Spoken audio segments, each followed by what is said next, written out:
Okay hi everyone. सो आज हम HCV का क्वेश्चन नंबर 37 डिस्कस करेंगे। It says the two bodies of masses m1 and m2 and specific heat capacities s1 and s2 are connected by a rod of length l. Cross sectional area A, thermal conductivity K, and negligible heat capacity. The whole system is thermally insulated at T is equal to 0. The temperature of the first body is T1 and the temperature of the second body is T2, where T2 is higher. Find the temperature difference between the two bodies at any time T. Okay.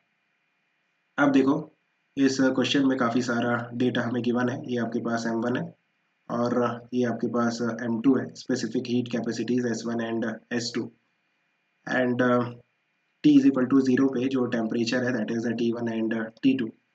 इस rod के through हमने दोनों bodies को आपस में connect किया है। ये जो रॉड है इसकी लेंथ है l, cross sectional area a and thermal conductivity k। तो इसका जो थर्मल रेजिस्टेंस होगा r that will B l upon a k, right. Now जैसे ही आप इस रॉड को कनेक्ट करोगे, इस रॉड के थ्रू एक हीट करंट आएगा इस डायरेक्शन में, from higher temperature to lower temperature heat current flow करेगा। एंड इस हीट करंट के कारण जो टेम्परेचर है सेकेंड वाली बॉडी का वो कंटिन्यूसली डिक्रीज होगा एंड जो टेम्परेचर है फर्स्ट वाली बॉडी का वो कंटिन्यूसली इंक्रीज होगा, बिकॉज जो हीट है वो सेकेंड वाली बॉडी से कंटिन्यूसली फर्स्ट वाली बॉडी में ट्रांसफर होगी।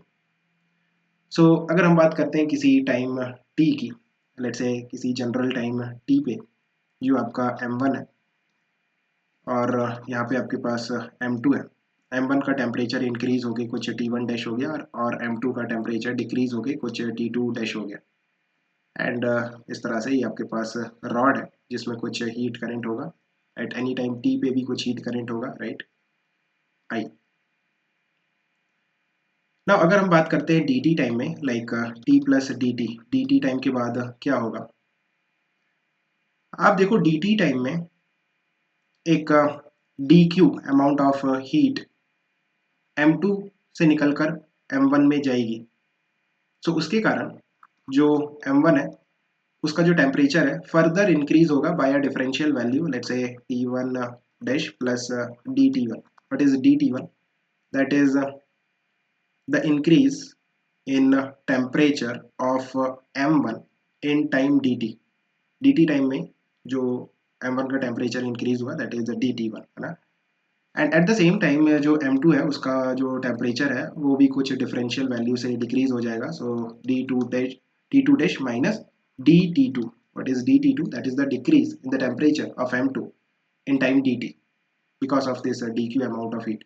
नाउ आप देखो ये जो dq है इसको आप m1 s1 dt1 लिख सकते हो। एट द सेम टाइम इसे आप m2 s2 dt2 भी लिख सकते हो, बिकॉज ये जो dq अमाउंट ऑफ हीट है इसके कारण m1 का टेम्परेचर dt1 से इंक्रीज हुआ। एट द सेम टाइम इस dq के कारण m2 का जो टेम्परेचर है वो dt2 से डिक्रीज हुआ। सो I hope you know this, right? dq is ms dt, right? What is dt1? That is the change in temperature of the first body. What is dt2? That is the change in temperature of the second body. And जो dq है, जो amount of heat है, वो दोनों bodies के लिए same है, उसका जो magnitude है वो same है। So ये equation आपको ध्यान में रखनी है। Now आप देखो, हम एक काम करते हैं, एक वेरिएबल डिफाइन करते हैं x, that is the temperature difference, because पूरा खेल टेम्परेचर डिफरेंस का है।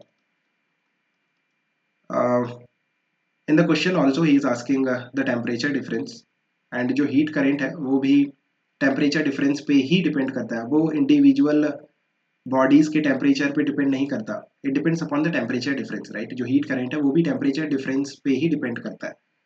So that's why I am defining a new variable x which is temperature difference.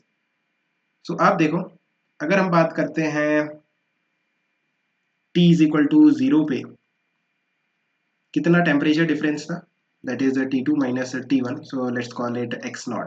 What is x naught? Temperature difference at time t is equal to 0। किसी general time t पे, किसी general time t पे जो temperature difference होगा x, that will B T2 dash minus T1 dash. And ये जो x है temperature difference वो टाइम का फंक्शन है। सो dt टाइम में इसकी जो वैल्यू है इसमें भी एक डिफरेंशियल चेंज आएगा, that is x plus D x. What is D x? dx is the change in the value of x in time dt है ना, जो x है जो टेम्परेचर डिफरेंस है वो भी तो टाइम का फंक्शन है। सो dt टाइम में उसकी जो वैल्यू है वो भी चेंज होगी by some differential amount that is dx। So x plus dx that is equal to, can you write the temperature difference at t plus dt, that is this minus this, so t2 dash minus dt2 minus t1 dash plus dt1। So अगर आप इसको simplify करते हो then t2 dash minus t1 dash minus dt2 minus dt1 that is equal to x plus dx। यहाँ से ये जो x है ये t2 dash minus t1 dash से कैंसिल हो जाएगा। If you see the value of x is t2 dash minus t1 dash, मैंने क्या किया ये इनको कैंसिल कर दिया। So what you are getting dx that is equal to minus of dt1 plus dt2, right. ये हमारे पास dx की वैल्यू। ना अगर हम बात करते हैं किसी जनरल टाइम टी पे जो हीट करंट होगा that will B x upon r। What is x? That is the temperature difference at any time t। What is x? That is the temperature difference and this I is the heat current at any time t, right? And r is a constant, this is heat current, sorry, this r is a thermal resistance, right? Thermal resistance of the rod जिसकी value कितनी थी L upon AK, right? Now what is I? That is dq by dt that is equal to x upon r। अब देखो basically हम इस equation को integrate करना चाहते हैं। यहाँ पे जो x है दैट इज टेम्परेचर डिफरेंस, वो हमें फाइंड आउट करना है ना as a function of time. r that is constant. ये जो dq है इसको आपको समहाउ मैनेज करना पड़ेगा। dq को हम क्या m1 s1 dt1 लिख सकते हैं, ऑफ कोर्स लिख सकते हैं, ऊपर हमने डिस्कस किया, upon dt that is equal to x upon r। Now ये जो dt1 है ये प्रॉब्लम करेगा because m1 constant s1 constant, यहाँ पे x हमें चाहिए अपनी इक्वेशन में, r कांस्टेंट है, dt time x as a function of time चाहिए। नाउ ये जो dt1 है इसको समहाउ हमें dx के फॉर्म में लिखना पड़ेगा सो दैट ये जो इक्वेशन है इसे हम इंटीग्रेट कर पाए। अब देखो आपके पास जो dx और dt1 में रिलेशन है, this is the relation dx that is minus of dt1 plus dt2। So let me show you। अब देखो जो रिलेशन है that is dx is equal to minus of dt1 plus dt2। यहाँ पे I want to write dt1 in terms of dx, but what about this dt2, इसका क्या करोगे? So इसको सिंप्लीफाई करने के लिए आपके पास रिलेशन है m1 s1 dt1 that is equal to m2 s2 dt2, right. ये dq की जो वैल्यूज थी वो इक्वल थी, हमने पहले डिस्कस किया।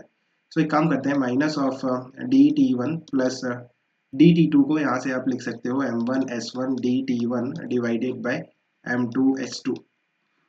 सो यहाँ से जो dt1 है वो कांस्टेंट बाहर आ जाएगा, 1 plus m1 s1 upon m2 s2।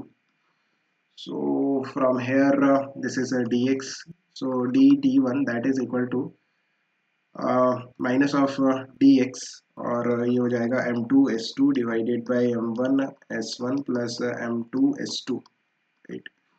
सो ये आपकी dt1 की वैल्यू है dx के फॉर्म में, जो कि आप ऊपर जाके सब्सटीट्यूट कर सकते हो।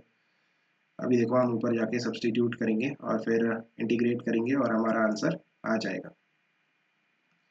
सो यहाँ पे हम बात कर रहे थे कि जो dt1 है उसको हम सब्सटीट्यूट करेंगे, ये हो गया m1, ये हो गया s1 और ये हो गया dt, और इसको आप लिख सकते हो m2 s2 dx, यहाँ पे एक माइनस साइन भी है, divided by m1 s1 plus m2 s2 that is equal to x upon r। Now यहाँ से आप देखो dx अपॉन dt, यहाँ पे कुछ टर्म्स कांस्टेंट है, m1 s1 m2 s2 divided by m1 s1 plus m2 s2, right.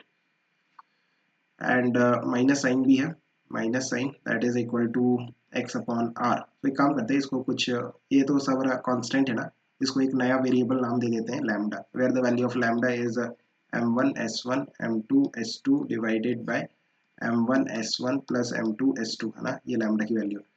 सो यहाँ से आ जाएगा minus of lambda D X by D T that is equal to X upon R from here D X upon X that is equal to D T upon R और यहाँ पे minus lambda है, दोनों तरफ integrate कर लो। T is equal to 0 पे जो x की वैल्यू थी, लाइक टेम्परेचर डिफरेंस की जो वैल्यू थी वो कितनी थी, एक्स नॉट, वो हमने ऊपर डिफाइन की है। किसी टाइम टी पे जो टेम्परेचर डिफरेंस होगा that will be some value X. Now you can say minus lambda ln of x upon x naught that is equal to t upon r, right? So अगर ये minus sign को हम ln के अंदर लेते हैं then it will become और एक काम करते हैं, ये जो माइनस साइन है इसको यहाँ भेज देते हैं, right?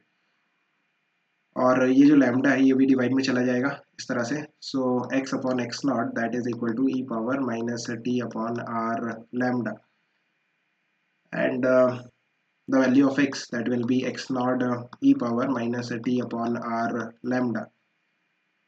What is the value of x naught? That is the temperature difference at t is equal to 0, which was t2 minus t1 e power minus t upon r की जो value है वो है l अपॉन a के, right? सो अगर मैं r की value put करता हूँ देन ये a और k ऊपर चला जाएगा और l नीचे रह जाएगा। The value of lambda was m1 s1 m2 s2 और divided by m1 s1 plus m2 s2, ये वैल्यू थी लैम्डा की, राइट? इसको आप सब्स्टिट्यूट कर सकते हो। So this is the value of lambda which I substituted. Hope you have understood. Keep working hard, best of luck, bye.